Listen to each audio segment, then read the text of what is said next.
Efésios, capítulo 1. A semana passada nós lemos até o final, mas não completamos o capítulo, não conseguimos chegar à exposição de todos os versículos. Vamos abrir a palavra de Deus em Efésios, capítulo 1.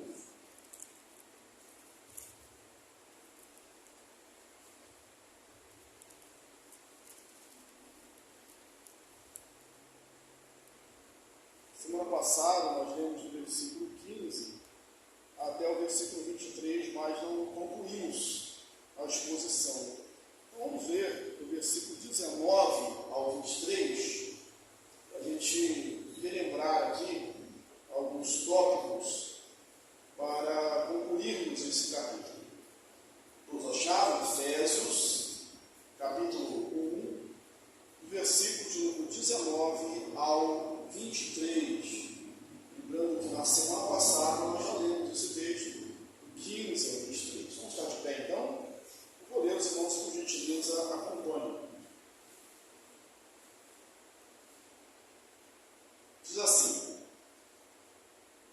e qual a suprema grandeza do seu poder, para com todos os que cremos, segundo a eficácia da força do seu poder, o qual exerceu em Cristo, ressuscitando dentre os mortos e fazendo-o assentar à direita, nos lugares celestiais, acima de todo o principado, potestade, poder, domínio, e de todo nome que se possa referir, não só no presente século, mas também no vindouro, e pôs todas as coisas debaixo dos pés, e para ser cabeça sobre todas as coisas, deu a igreja, o qual é o seu corpo, a plenitude daquele que a tudo enche em todas as coisas.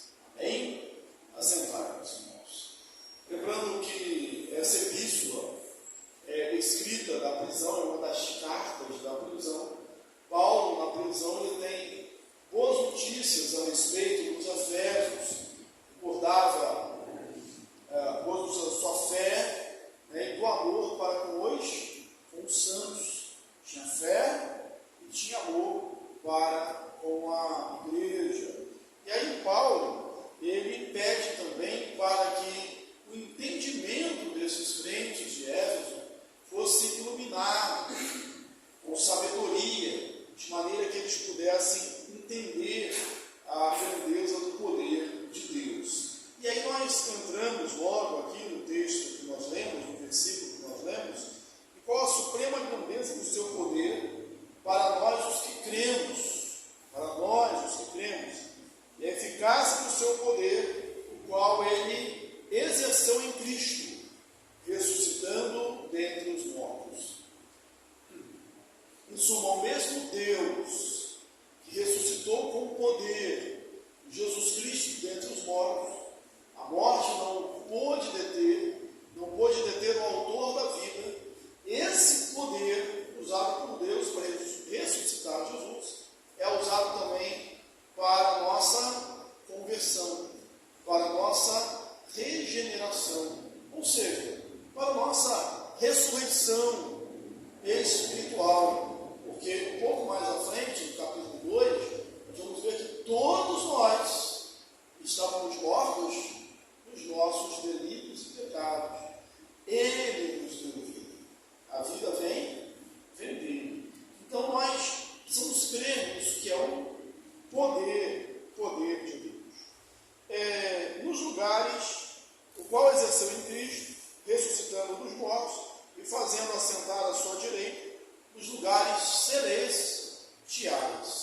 Irmãos, quando Jesus ele nasce, nós chamamos essa doutrina da encarnação, e na teologia nós dividimos em duas partes. Uma é a humilhação de Cristo. No que consiste a humilhação de Cristo? A humilhação de Cristo consiste em ter nascido. Ter nascido em si só é uma humilhação.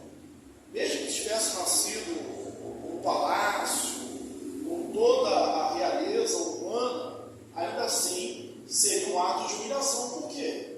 Porque ele é Deus, é o Deus eterno. Aí em João a gente leu, o verbo se fez carne, habitou entre nós, ele estava no princípio com Deus, que era Deus. Toda a glória de Deus é a glória de Jesus. Então, descer, Paulo aos Filipenses, nós disse esvaziar, a teologia kenose, ele se esvaziou a si mesmo, assumindo forma humana, reconhecido em figura humana, morreu morte de cruz. Filipenses 2:5. Então, esse primeiro ato de encarnação é humilhação. E isso, para completar lá a frase, isso em condição humilde.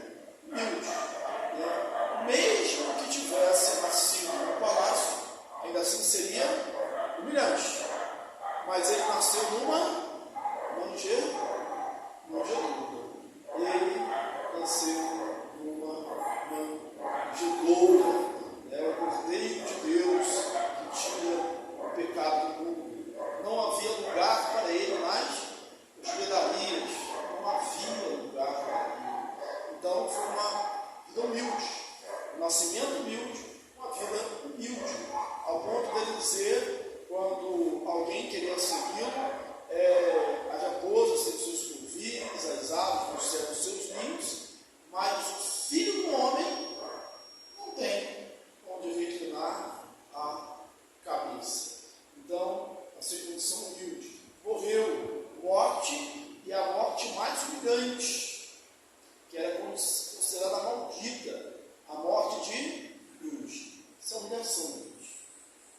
E a exaltação de Cristo? Como se tinha que ter ressuscitado, com poder, ter subido ao céu e estar assentado à mão direita de Deus, Pai, de onde há de Deus julgar vivos e mortos. Essa parte é a parte da exaltação de Cristo, onde ele no céu, restaurado a sua glória. Inclusive, toda vez que nós recitamos o credo apostólico, nós lembramos isso. O credo apostólico, eu digo, não é uma propriedade da Igreja Católica, ele veio antes da Igreja ser instituída como católica, apostólica, romana. O cristianismo é um só. A Igreja primitiva, logo nos primeiros séculos, surgiu o credo apostólico, a gente não sabe a autoria. Na verdade, foram várias confissões. O que é credo? Creio. Várias confissões de fé. Por exemplo, quando o Etíope, lá em Atos dos Apóstolos, no capítulo 8, ele tem aquele encontro ali com o Filipe, corre atrás do carro, está lendo o profeta Isaías, o Filipe faz uma pergunta para ele, creio que Jesus é o Filho de Deus. Isso é uma confissão de fé. Isso é um credo, isso é um creio. E várias definições dessas foram surgindo unindo que a igreja cria de fato. E aí nós recitamos aqui para a gente lembrar, isso é muito bom, de ter memorizado, ter Deus Pai, Todo-Poderoso. Sei que todos vocês podem recitar de cor, vocês estão bons nesse negócio, mas eu vou falar sozinho, pelo menos até essa parte aqui. Creio em Deus Pai, Todo-Poderoso, Criador do céu e da terra. Creio em Jesus Cristo, seu único Filho, qual foi concebido por obra do Espírito Santo, nasceu da Virgem Maria, padeceu sob o poder de Pôncio Pilatos, foi crucificado, morto, sepultado, desceu ao Hades, ressurgiu dos mortos ao terceiro dia, está sentado à mão direita de Deus Pai, de onde há de vir para julgar vivos e mortos. O credo continua. Mas o tópico que nós vemos aqui hoje é esse, que ele está sentado à mão direita de Deus Pai, todo poderoso. Da mesma forma, a gente vê isso em Atos dos Apóstolos, no início, quando Jesus é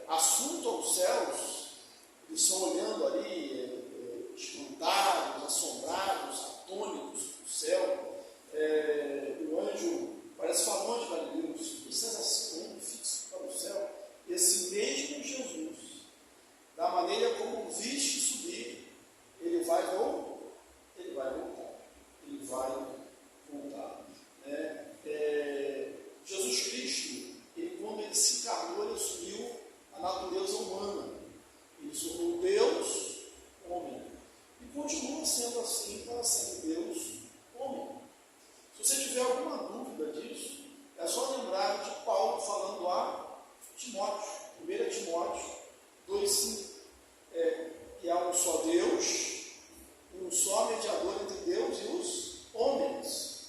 Aí, vírgula, né? Cristo Jesus, homem. Destaca isso, homem. Lógico que quando ele ressuscitou, o corpo dele já era um corpo diferente, um corpo mudado, um corpo incorruptível. A gente não consegue, a mente humana não consegue entender isso, né? Ele está falando num lugar, daqui a pouco está no outro, ele anda com as portas fechadas, né? Um corpo para o céu. Na verdade, é um mistério, né? Em Apocalipse nós temos lá em Atos 2 uma descrição de, então assim, um retrato espiritual de Jesus. Seus olhos são como fogo, cabelos dele são brancos como a lã, a sua voz é como de um trovão, de muitas águas.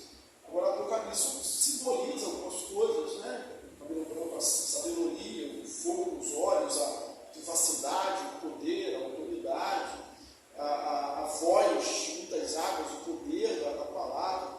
Mas essa linguagem apocalíptica, o nome apocalíptico já significa isso, é uma linguagem, é um texto que usa muita linguagem figurada. Linguagem figurada. Nós já estudamos Apocalipse aqui, inclusive aquela perspectiva de um paralelismo progressivo, né?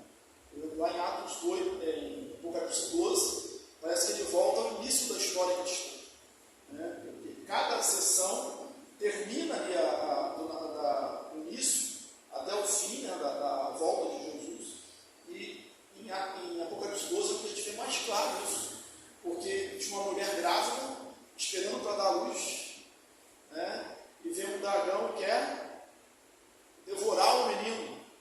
Olha, isso é uma linguagem típica, né? Fica muito claro quando a gente conhece o Evangelho, que é a cena do nascimento de Jesus, né? Que o inimigo, o diabo, né, o dragão, quer devorá-lo, mas ele foi matado, ele foi salvo. Então, Jesus está onde? Está à destra de Deus Pai, de onde intercede por nós.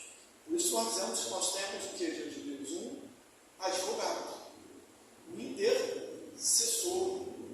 Temos o Senhor ali, pedindo por nós. E só temos Ele. E só precisamos dele. Nós não precisamos dos apóstolos para isso, dos profetas, de nenhum santo, de ninguém, de nenhum irmão que faça isso por nós. Por quê? Porque nós temos Jesus. E, citando mais uma vez, 1 Timóteo, capítulo 2, versículo 5, nós lembramos, ele é o único mediador entre Deus e os homens. Mediador está no meio, é o único, não tem outro. E nós não precisamos de outro. Qualquer outro que queira se colocar na função de mediador está fazendo o quê? Está usurpando o lugar que é do Filho de Deus, o lugar que é de Jesus. Nós oramos, nós intercedemos pelas pessoas, mas mediador é só Jesus Cristo. Ninguém mais. O texto vai continuar e tem uma linguagem aqui que era muito clara para os destinatários da epístola de Paulo, né, ou seja, a igreja de Éfeso, que eram gentios, mas que para a gente hoje talvez careça de um pouco de sentido de vivacidade, mas quando a gente retoma ali o ponto histórico, a gente consegue entender. Ele está assentado à mão direita de Deus Pai nos lugares celestiais. E aí vem uma coleção aqui de expressões que diz, acima de todo principado, potestade, poder, domínio. Potestade, principado, potestade, poder e domínio. Repetindo, principado, potestade, poder e domínio. Ele está assentado nas regiões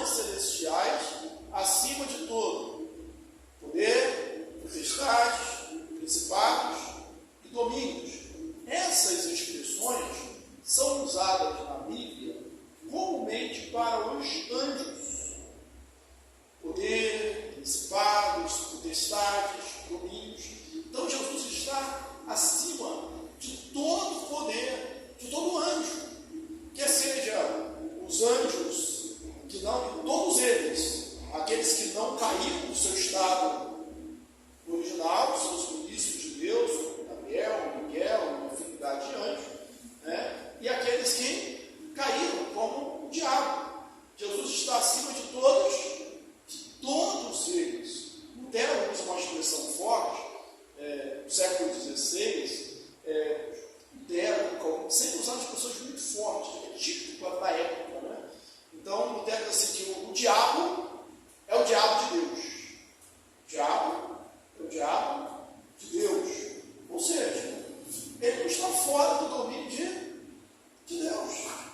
Né? O maniqueísmo é uma filosofia, uma doutrina que divide com duas forças lutando em pé de igualdade. E, infelizmente, alguns cristãos entram nessa história. Né? A gente crê na batalha espiritual, que existe uma batalha espiritual. A gente não crê naquela teologia da batalha espiritual, que vai muito aí para o maniqueísmo. Né? Existe uma batalha, e aí Deus e o diabo estão brigando, nós somos soldados de Deus, e a gente entra no nosso quarto de oração, e a gente briga aí uma briga, entre aspas, virtual, né? E se a gente brigar muito, o exército de Deus vence. Se a gente brigar menos, o exército de Deus perde. Isso não é assim. Deus é um Deus soberano.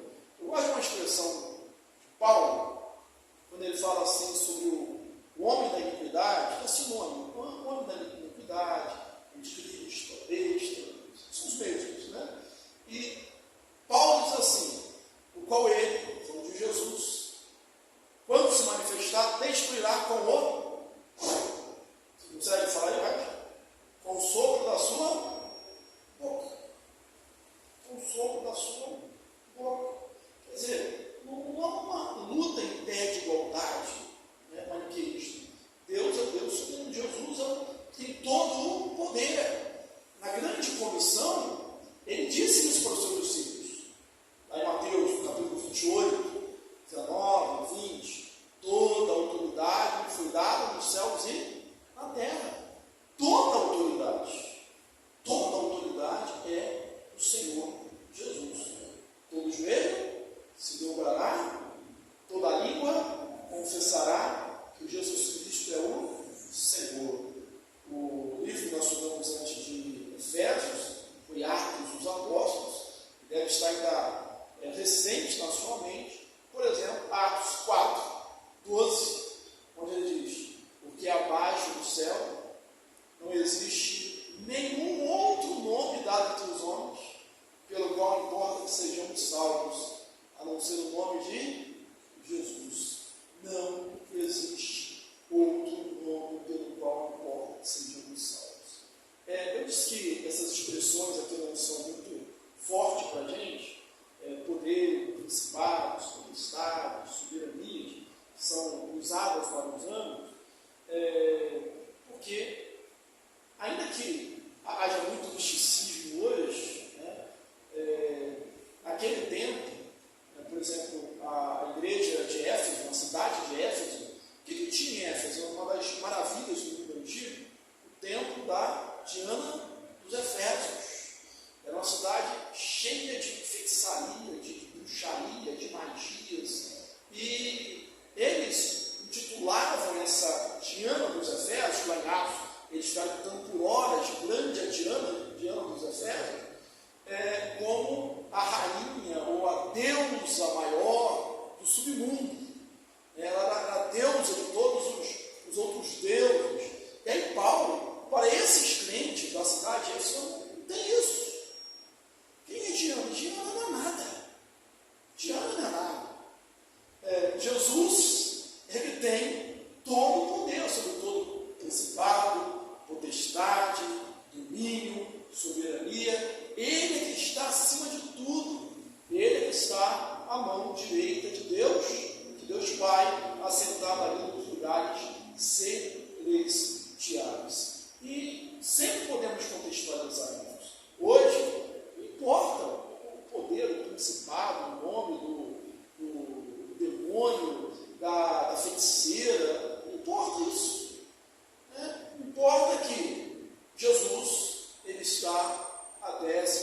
Deus Pai, a mão direita de Deus Pai, e Ele tem todo o poder. É Ele que tem todo o poder. É Ele que tem toda a autoridade. E nós estamos com Ele. Das mãos dele ninguém pode tirar. Ele nos guarda. Nós estamos escondidos em Cristo. Estamos guardados no poder de Deus. E aí, ele, para enfatizar um pouco mais, de todo nome que se possa referir, não só no presente século, mas também no século vindouro. Ele está falando, olha, isso não é só para hoje, não. Isso não é só para hoje. É para agora e para os séculos vindos. O século vindouro. É para sempre. Jesus Cristo é ontem e hoje e sempre será o mesmo. Ele não perde o poder. Conta-se uma história, uma lenda, mas ela é uma boa ilustração que diz assim: Jesus, repita, uma lenda, tá? Uma lenda. Eu vou falar assim, o pastor disse, está aqui, não vou procurar aqui não, uma lenda, uma história. Jesus estava no céu, chegou depois da sua ressurreição no céu, e conversando com o anjo Miguel, ele perguntou assim: Jesus, o senhor fez essa obra toda, e as pessoas precisam saber, porque uma coisa, eu volto antes de falar da lenda, uma coisa é existir a cura, e outras coisas as pessoas saberem da cura. Por exemplo, médico, cientistas, nenhum deles, nenhum profissional, quando se forma, deve achar que já sabe tudo e parar de estudar e pesquisar. Assim, ele vai continuar estudando, continuar pesquisando. Então, suponhamos que algum médico tenha descoberto em algum canto do mundo a cura para o câncer. A cura existe, mas muitas pessoas vão continuar morrendo com câncer. Até que outros médicos passem a conhecer essa técnica, se aprimorar o que ele fez, conhecer isso e aplicar nos seus pacientes. É verdade? Se também é salvação. Jesus morreu pelos nossos pecados. As pessoas precisam saber disso. Romanos 10 fala sobre isso. Como crerão, se não há quem prega. Aí nesse contexto que tem uma lenda, um diálogo de Jesus com o anjo. Então eu digo, mas as pessoas do mundo inteiro precisam saber. Aí ele falou assim: eu confiei isso a Pedro, a Tiago, João, Felipe, André, Bartolomeu, Judas, Tomé, e mais alguns outros, e para eles confiarem em alguns outros, e passarem para alguns outros.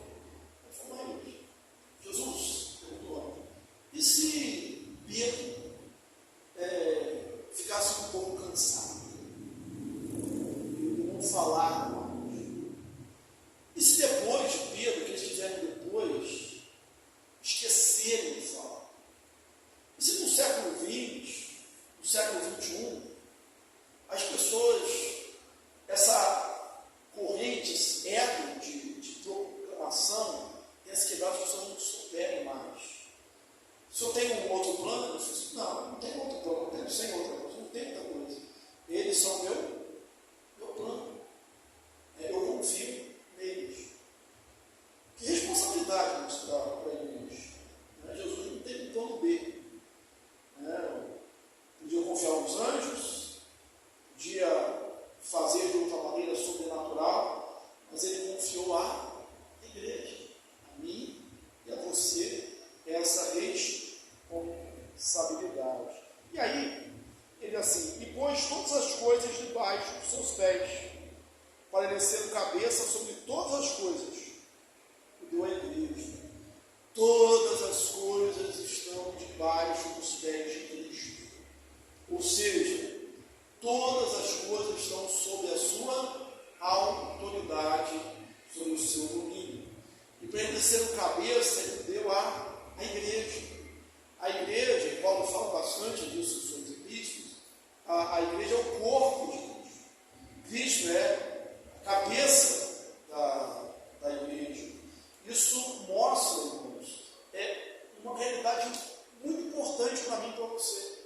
nós não somos, o que é a igreja? O que nós somos? Nós não somos só um aglomerado de pessoas que se unem para adorar a Deus. Nós não somos um grupo de pessoas apenas entre aspas, que creem. Não é isso. Nós temos uma união mística com Cristo. O que eu quero dizer com união mística? É uma união espiritual. A gente fala mística, hoje a gente pensa em muitas coisas. É uma união espiritual com Cristo. A teologia usa essa expressão, essa união mística com Cristo. Nós somos unidos a Cristo. A glória da igreja é estar unida a Cristo. Nós não somos separados dele. Ele é a cabeça, nós somos o corpo. A igreja é o corpo de Cristo. Nós estamos ligados a ele.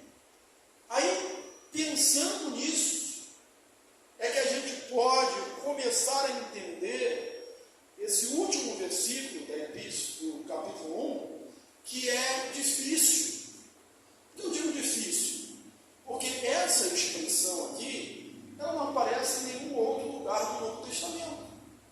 A expressão que eu me referi, o qual o seu corpo parece a plenitude daquele que enche todas as coisas. Paulo está dizendo que a igreja é a plenitude dele, Cristo. Que a igreja é a plenitude de Cristo. Que Cristo é a plenitude, nós entendemos fácil. Plenitude é encher todas as coisas. Ele enche todas as coisas. Agora, por que nós somos a plenitude de todas as coisas? Não é que Deus seja incompleto de alguma forma. Ele é todo soberano, todo Deus. Deus, ele é comensurável, é eterno. Mas aprove a ele, na sua soberania, fazer a sua obra através da igreja. A igreja é, digamos assim, a extensão de Cristo. A igreja é hoje o complemento de Cristo. A igreja é o corpo de Cristo. A igreja é a plenitude de Cristo.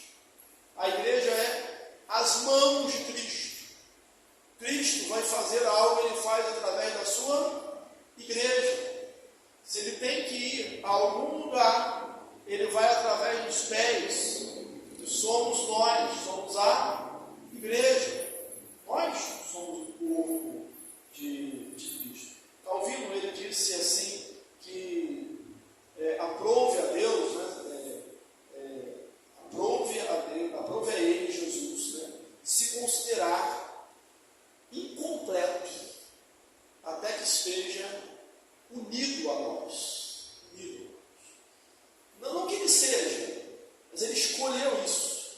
É mais ou menos, eu gostei muito dessa explicação, né? A gente precisa, para entender as coisas espirituais, a gente precisa ver às vezes as coisas humanas para a gente entender. Isso é um sentido de parábola, né? Por lado a lado, você tem uma realidade indizível, como Paulo diz, que ele foi arrebatado ao terceiro céus, que não dá para dizer, porque não se traduz em linguagem humana. Aí você usa uma figura humana, você põe ali ao lado uma coisa humana. É como um pai, né, que diz assim, olha, a minha casa, ela está incompleta sem os meus filhos. Eu estou meio vazio sem os meus filhos. Eu estou meio deslocado, né? Eu estou meio fora de lugar, até ter os meus filhos. Lá no retiro, lá na casa da Maura, na Bahia, a Janana falou comigo, não sei se você lembra, você falou assim, pastor, seu filho assim, sem chão, deslocado assim, tá? Sem os seus filhos, né? Eu sempre vivi quase 40 anos, né? Sem os meus filhos, né? Mas aí depois, cara, a gente começa mais agarrado com meus filhos. Então, não é que eu não sou nada sem eles. Né? Mas qual é a linguagem que você filho? Você sente um pouco vazio. Né? O homem, ele talvez seja uma boa ideia você falar com a sua esposa hoje em dia. Né? Às vezes quando o pessoal fala, pastor,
cabeça vem toda a ordem, não é isso? Mas você pensa, para que serve uma cabeça sem corpo? Também não funciona, né? Então, por isso, nesse sentido, a igreja é a plenitude de Cristo. Lógico que Paulo está usando uma linguagem humana, para que a gente possa entender isso. E o corpo tem que andar de forma sincronizada. A gente falou aqui da união, né? Que ele sabia da fé, logo no início dessa sessão, da fé e do amor para com todos os santos. Então, eu usei aqui uma ilustração que quanto mais perto de Cristo, se o nosso alvo é Cristo, a gente vai estar mais perto do outro.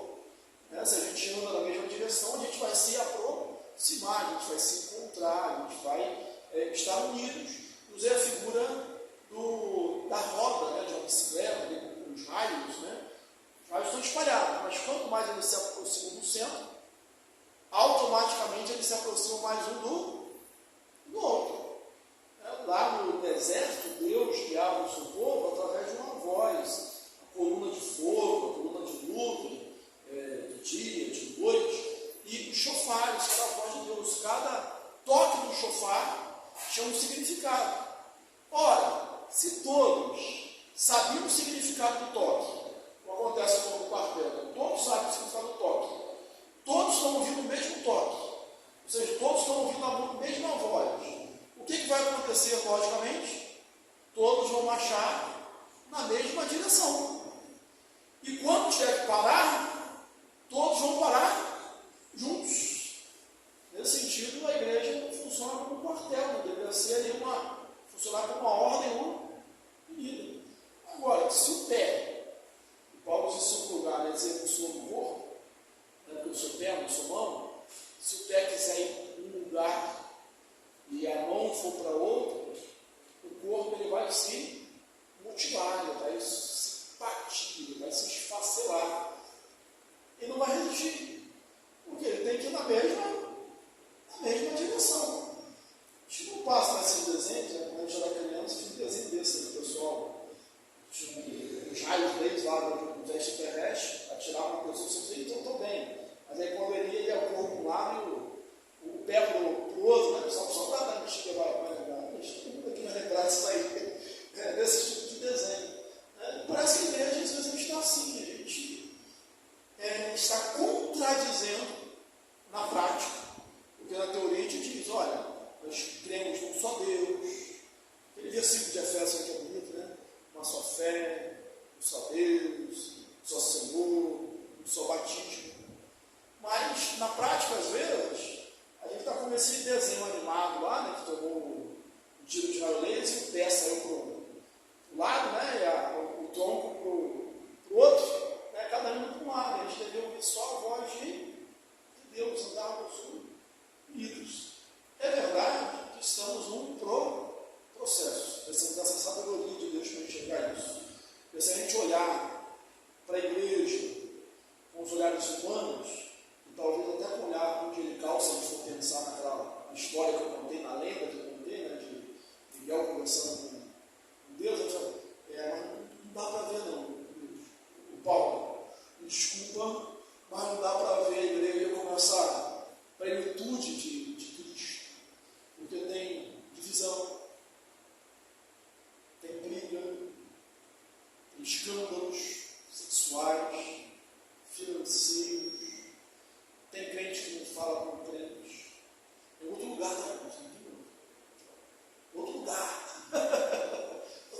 outra história, estamos à nossa posição.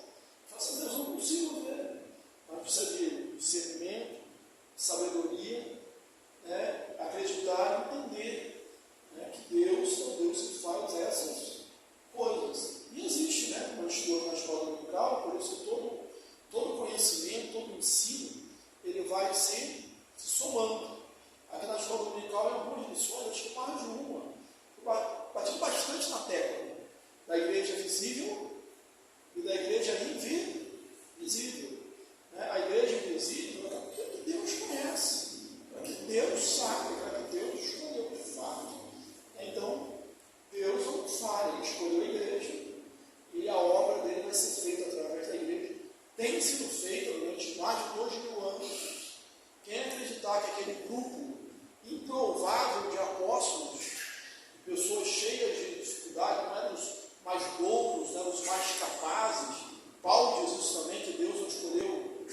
sábios, segundo a carne, e de aqueles homens, né, com medo, reunidos a portas trancadas no cenário, depois de receber o Espírito Santo, ia fazer aquela obra, e a igreja ia começar a crescer, como a gente estudou em Atos, isso aqui é 3.000, depois 5.000, depois uma multidão que atendia unânime a pregação de Filipe, depois uma multidão inumerável, vai ser multidões, e chega a vários países, chegou aqui a gente no Brasil, né?